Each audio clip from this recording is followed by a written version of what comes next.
என்ன ரேஸ் அவங்க பொண்ணுங்களை தூக்கிட்டு வந்து கேங் ரேஸ் மாதிரி அநியாயம் பண்றதா நான் சந்தேகப்படுறேன். மர்மமாய் கொலையாகும் இளம் பெண்கள்.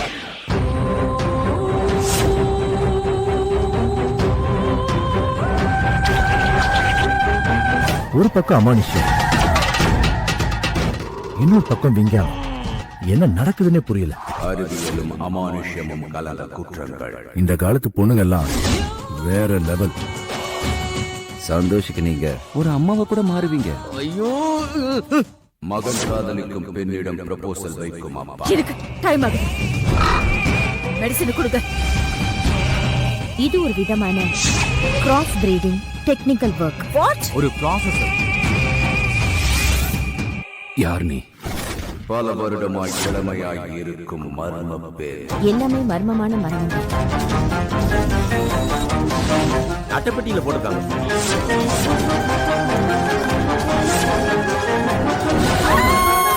அங்கங்கு காணாமல் போகும் ஜோசியர்கள். 4 பேரு மர்மமான முறையில இறந்திருக்காங்க. இது 32வது வாட்டி. மந்திர பூஜை செய்யும் மர்ம கும்பல்.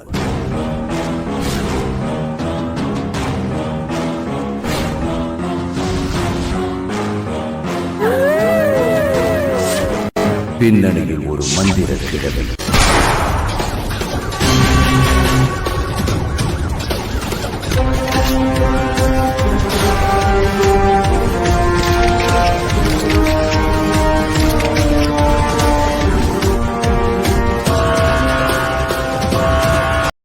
இதை வேணா நான் பண்ணி கொடுக்கலாமே ஒழிய நான் வந்து இது பக்காவாக நீக்கிடுவேன்னு கேட்டால் கிடையாது. அதே மாதிரி நான் வந்து படிக்கும்போதே வந்து மக்களுக்கு நல்லது செய்யணுங்கிறதுக்காக தான் இந்த செய்வினை இந்த விஷயத்தை, இந்த பிளாக் மேஜிக் பற்றின விஷயத்தை நான் கற்றுக்கிட்டேனே தவிர நான் வந்து மக்களுக்கு கெட்டது செய்யணுங்கிறதுக்காக இதை கற்றுக்கல. அதனால் என்னால் உறுதியாக ஒரு விஷயம் சொல்ல முடியும், பிளாக் மேஜிக்ன்றது எல்லாருடைய வாழ்க்கையிலும் கடந்து போகக்கூடிய ஒரு விஷயம்தான். அதை பார்த்து யாரும் பயப்படாதீங்க. அதுக்கு வந்து வெளியேற்றுறதுக்கான சொல்யூஷன், அதை வந்து எப்படி வந்து யார் எதுக்காக என்ன பண்ணாங்கன்ற விஷயத்தில் என்ன மாதிரி கொஞ்சம் எக்ஸ்பீரியன்ஸ் இருக்குங்கள்ட்ட நீங்கள் கொஷினாக கேளுங்க, நான் உங்களுக்கு ஆன்சர் கொடுக்குறேன். நீங்கள் அதை வந்து பார்த்து அதுக்கு என்ன சொல்யூஷன் இருக்குதோ நான் என்னால் முடிஞ்ச ஹெல்ப் நான் பண்ணுறேன். ஸோ இதுக்காக நீங்கள் யாரும் எனக்கு ஒரு பைசா காசு கொடுக்க வேண்டிய அவசியம் கிடையாது. ஏன்னா இது வந்து ஒரு சாமிக்கு எப்படி நம்ம பூஜை செய்கிறது ஒரு சேவையாக இது பண்ணுறோமோ அதே மாதிரி துஷ்ட சக்திகள் தெரியாமல் நமக்கு எதாவது கெடுதல் பண்ணியிருந்தா கூட அவங்கக்கிட்ட சாமியை விட்டுருப்பாங்களா அப்படின்னு சொல்லி கேட்குற மாதிரி இது ஒரு சேவை தான்.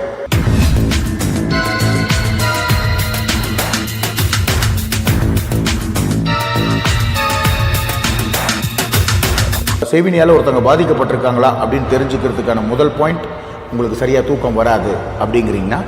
2வது பாயிண்ட், சம்பந்தமே இல்லாத உடல் நோய் வரும். நார்மலாக ஒரு சின்ன எக்ஸாம்பிள் எப்படி கேட்டிங்கன்னா, திடீர்னு பார்த்தீங்கன்னா ரத்தத்தில் வாந்தி எடுக்கணும். ஆனால் ரத்தத்தில் வாந்தி எடுக்கிற மாதிரியான ஒரு வியாதியும் உள்ளே இருக்காது. நீங்கள் போய் டாக்டர்கிட்ட செக் பண்ணிங்கன்னா வந்து ஒன்றுமே கிடையாது, ஒரு ஆல்ரைட்னு சொல்லுவாங்க. கன்ஃபியூஷன் ஆகிடும். அது பிளாக் மேஜிக்கோட எஃபெக்ட் தான். ஸோ சம்பந்தமே இல்லாத உடல் நோய் வரும், வலி இருக்காது, பிரச்சனைகள் ஒன்றுமே வெளியே தெரியாது. இதெல்லாம் நிறைய இடத்துல நீங்களும் கேள்விப்பட்டிருப்பீங்க. டாக்டர் ஆஸ்பத்திரியிலே தான் இருப்பாங்க அந்த பேஷண்ட்டு.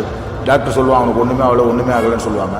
எங்கேயோ ஒரு இடத்துல வந்து இந்த பிளாக் மேஜிக் விஷயத்தை வெளியே எடுப்பாங்க.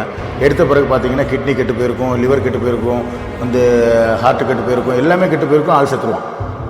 ஸோ இந்த மாதிரியான சில விஷயங்கள் வந்து இந்த பிளாக் மேஜிக். ஆனால் ஒரு விஷயம் மட்டும் உறுதி, பிளாக் மேஜிக்ன்றதும் இந்த கண்கட்டு வித்தையான வில்லி சூன்யம் ஏவல் செய்வினை அப்படிங்கிற விஷயங்களும் மனிதனால் சக மனிதனுக்கு இழைக்கப்படும் கொடுமையை தவிர எந்த துஷ்ட சக்தியும் நமக்கு செய்கிற கேவலமான வேலை கிடையவே கிடையாது. ஆக்சுவலி பிளாக் மேஜிக்கில் ஒரு 1,00,000 நம்பர் அளவுக்கு கண்கட்டு வித்தைகள் இருக்குது. அதாவது ஒரு ஆளுக்கு செய்கிற மாதிரி இன்னொரு ஆளுக்கு செய்யாமல் 1,00,000 பேருக்கு வித்தியாசமாக வந்து கெட்டதை செய்ய முடியும் பிளாக் மேஜிக்காக. ஏன்னா அந்த அளவுக்கு துஷ்ட ஆத்மாக்கள் இந்த பிளாக் மேஜிக்கு சப்போர்ட் பண்ணுறதுக்கு இன்னும் சொர்க்கத்துக்கு போகாமல் நடமாடிக்கிட்டே தான் இருக்குது நம்ம பிரபஞ்சத்தில். நமக்கு தான் கண்ணுக்கு தெரியறதில்லை அந்த ஆத்மாக்கள்லாம். இப்போ ஒரு 18 வயசு பையன், நிறைய பேர் நீங்கள் கேள்விப்பட்டிருப்பீங்க, ஒரு வயசுக்கு வராத பையனோ இல்லைன்னா வயசுக்கு வந்து தீட்டில் இருக்கும்போதே ஒரு பொண்ணோ செத்து போயிட்டான்னா அவளுக்கு வந்து சமாதானம் இருக்காது, அவங்க ஆத்மா சாந்தி அடையாது, அவங்களுக்கு பிடிச்சதெல்லாம் நம்ம செஞ்சு கொடுக்கணும் அப்படின்னு சொல்லிட்டுலாம் அந்த வீட்டுக்காரங்களாம் ரொம்ப படாத பாடுபடுவாங்க. அந்த ஆத்மாக்கள்லாம் எங்கே போவோம் அப்படின்னு பார்த்தீங்கன்னா அப்படியே அந்தரத்தில் தான் இருக்கும், நம்மளை சுற்றியே தான் சுற்றிக்கிட்டு இருக்கும். அதுக்கு வந்து நம்மக்கிட்ட இருந்து ஏதாவது ஒரு விஷயத்தை அவங்களுக்கு செய்யணும்.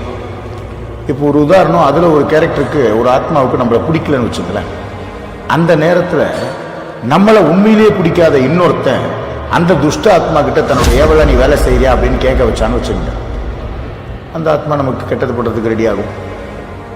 இப்படி 1,00,000 முறையில் நான் சொல்கிறது ஒரு மினிமம் 1,00,000, மேக்ஸிமம் நிறைய இருக்குது. இந்த விஷயத்தை வந்து நிறைய பேர் பண்ணிக்கிட்டு இருக்காங்க. அவங்களுக்கு அது வந்து ஒரு ஜாலி, ஒரு ஹாபி. அப்படி இது நிறைய பேருக்கு ஒரு பெரிய பெரிய பெரிய ஸ்காலர்ஸ் இருக்காங்க. இந்த மந்திர தந்திர விஷயத்தில் வந்து நிறைய ஸ்காலர்ஸ் இருக்காங்க. இவங்க எல்லாருமே முன்னாடி கும்பிட்டுட்டு இருந்த சாமி அப்படின்னு பார்த்தீங்கன்னா, நீங்கள் எல்லாருமே கொஞ்சம் எங்கேயாவது பெரியவங்கள்ட்ட விசாரித்து பார்த்தீங்கன்னா தெரியும், கேரளாவில் தோட்டானிக்கரைன்னு ஒரு கோயில் இருக்குது. அந்த கோயிலில் பார்த்தீங்கன்னா பழைய காலத்தில் இந்த பேய் ஓட்டுறவங்க, மந்திரம் செய்கிறவங்க எல்லாருமே அந்த கோயிலில் இருக்கிற சாமியை தான் வழிபடுவாங்க. ஏன்னா அங்கே தான் இந்த ஏவல் சக்தியை கண்ட்ரோல் பண்ணுற மிகப்பெரிய ஆணி இருக்குது. அதாவது இவ்வளோ ஒரு கை அளவுக்கு ஒரு ஆணி. ஒரு தேவி வந்து ஒரு ராஜா கூட நடந்த சண்டையில் வந்து அந்த தேவி வந்து அந்த ஆணியை எடுத்து வந்து ஒரு மரத்தில் அடிச்சிருச்சு. எப்படி அடிச்சிருச்சுன்னா, நம்ம சாமி ஃபோட்டோ மாட்டுறதுக்காக ஆணியை எப்படி அடிக்கிறோம் பார்த்தீங்களா, அப்படி கிடையாது. அந்த செவுத்துக்குள்ளே என்ன போகுதோ அது வெளிப்பக்கம் இருக்கும், அந்த வெளிப்பக்கம் நமக்கு என்ன இருக்குமோ அது மரத்துக்குள்ளே போயிருக்கும். அப்படி வந்து ஒரு தேவி வந்து ஒரு அமைப்பு ஏற்படுத்தியிருக்கு. அதை பற்றின ஒரு பெரிய கதை, அது ஒரு பெரிய கதை. நம்ம ஒரு 50 நாள் 60 நாள் அதை பற்றி பேச வேண்டியிருக்கும். அந்த ஆணியில் இந்த துஷ்ட சக்திகள், உலகம் முழுக்க இருக்கிற துஷ்ட சக்திகள் அந்த தேவி பிறந்த மண்ணை மட்டும் தொட முடியாது. தொட்டுருச்சுன்னா உடனே போய் அந்த ஆணியில் போய் குத்திக்குத்தானே. குத்திக்குச்சுன்னா எந்த மனுஷ உடம்புல அந்த ஆத்மா ஒளிஞ்சிருந்துச்சோ அந்த ஆத்மாவுக்கு தான் காயமாகுமே தவிர மனுஷனுக்கு காயமாகும். அப்படி ஒரு ஐதீகம் முன்னாடி காலத்தில் இருந்துச்சு. அதனால தான் அவங்க போய் நேருக்கு நேராக போய் அதில் குத்திக்கிட்டு நெத்திக்குள்ளே குத்திக்குவாங்க. குத்திக்கிட்ட உடனே அங்கே இருக்கிற அந்த நரம்பு, அதாவது அந்த சந்திரன் ஆதிக்கம் செய்கிற நரம்பில் போய் குத்திக்குவாங்க. குத்திக்கிட்டாங்கன்னா வந்து அந்த பேய் வந்து அங்கேருந்து போய் அங்கே இருக்கிற ஒரு குளம் இருக்குது, அந்த குளத்துக்குள்ளே போய் பேய் படுத்துகிறோம். இந்த மனிதர்கள் எவர்கள் அவன் ரத்தம் வழிச்சு அப்படியே மயக்கமாக இருப்பாங்க. அந்த வீட்டுக்காரங்க அவனை கூப்பிட்டு வந்து அங்கே பூஜைலாம் பண்ணி குருதி பூஜை பண்ணுவாங்க. அங்கே வந்து ஒரு 100 பேருக்கு அன்னதானம் பண்ணுவாங்க. அந்த வீட்டில் கொண்டு வந்து அந்த கேரக்டர் வச்சுட்டு அம்மனுடைய பிரசாதத்தெல்லாம் கொடுத்து அவங்கள வந்து காப்பாற்றிக்குவாங்க.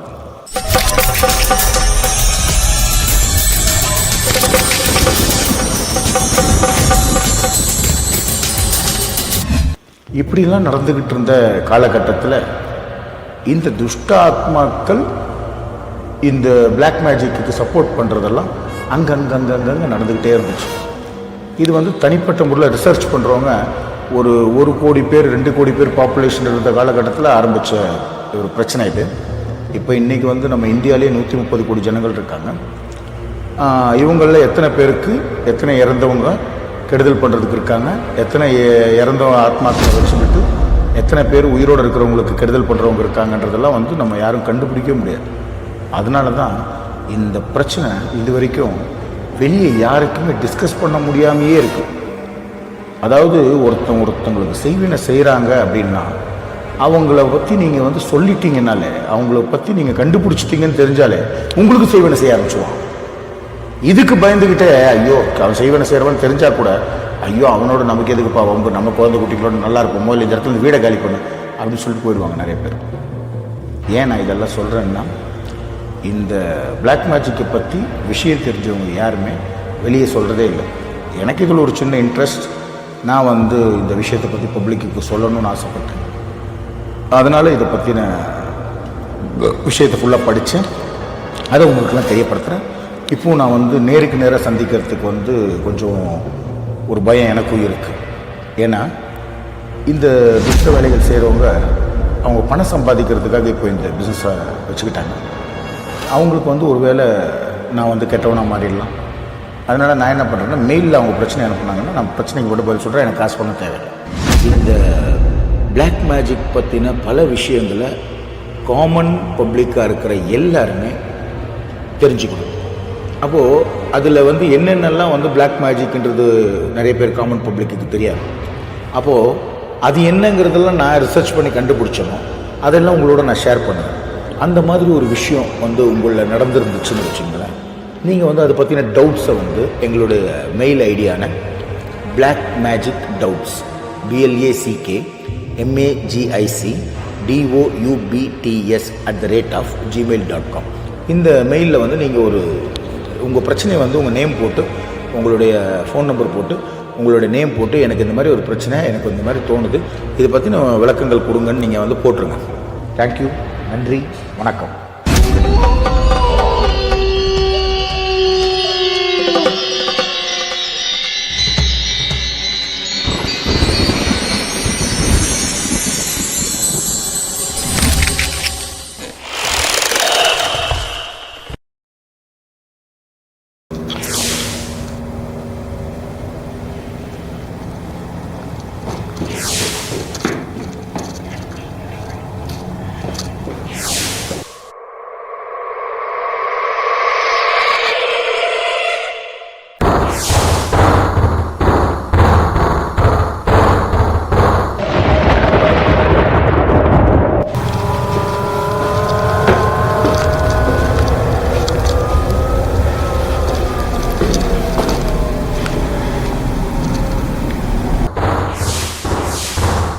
இப்புதிய பகுதிகளை உங்கள் luckytv.tvயில் கண்டு மகிழுங்கள்.